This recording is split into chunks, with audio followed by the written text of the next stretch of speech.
Nous avons effectivement participé à ce programme APS à l'hôpital sous la forme d'un questionnaire qui a été remis aux patients. Et les principales conclusions étaient d'une part qu'une grande majorité des patients étaient favorables en principe à l'activité sportive, mais qu'en majorité également, ils n'avaient pas franchi le pas.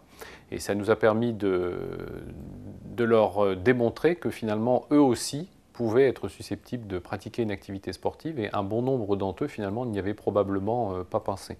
Donc ça a été l'intérêt de ce questionnaire, c'est de leur montrer que bien qu'étant transplantés, ils sont tout à fait à même, et c'est même probablement utile pour eux, de pouvoir pratiquer une activité sportive.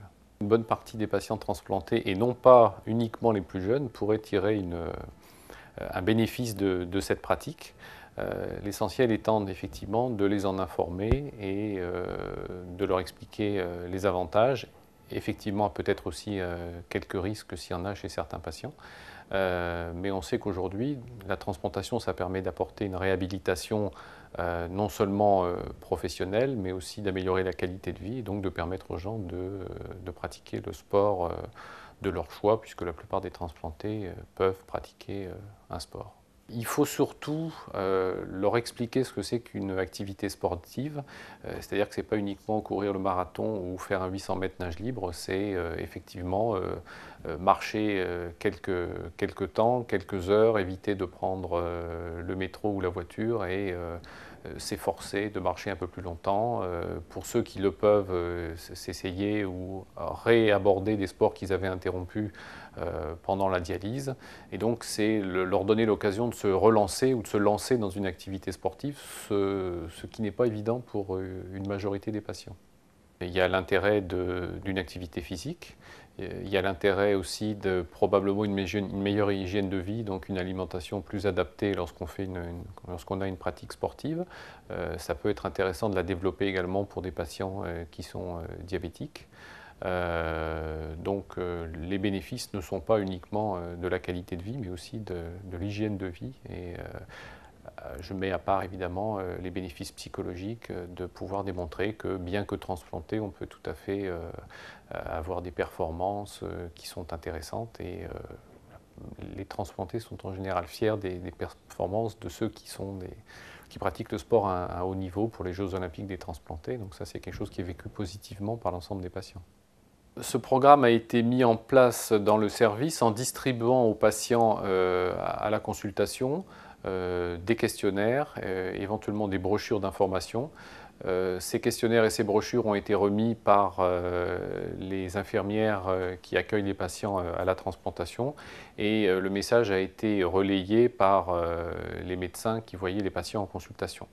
Alors de cette façon de faire, on a tiré un certain nombre d'enseignements.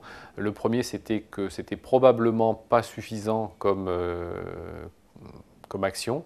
Il est probablement plus intéressant d'aborder ce problème à l'occasion d'une hospitalisation de jour, à un moment plus systématique où on est sûr qu'on pourra aborder tous les patients et qu'on aura peut-être un peu plus de temps de les sensibiliser à ce problème, parce qu'on sait que pendant les consultations, on n'a pas toujours le temps d'aborder tous les problèmes. Donc, premièrement, un moment plus systématique qui peut être variable en fonction des différentes équipes.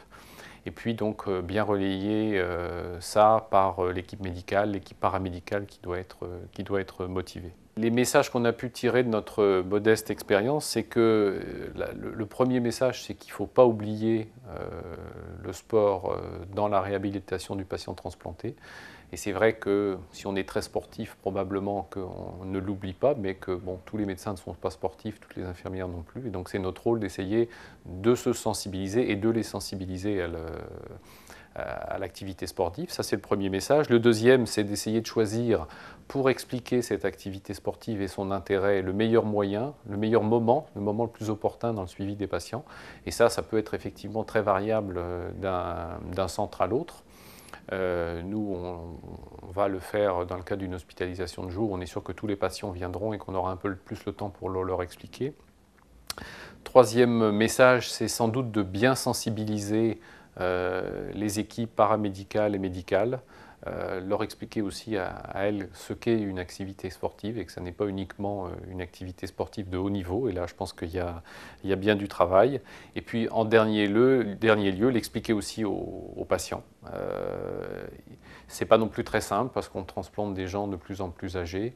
Et c'est vrai qu'expliquer à des gens de 60, 65, parfois 70 ans qu'eux aussi peuvent pratiquer un sport, eh bien ça ne va pas de soi. Donc il faut arriver à les convaincre et bien leur expliquer qu'une activité sportive, ce n'est pas forcément du sport, et en tout cas pas du sport de haut niveau. Donc je crois qu'on a tous beaucoup de travail à faire d'explication, de sensibilisation, à la fois pour les équipes et pour les patients.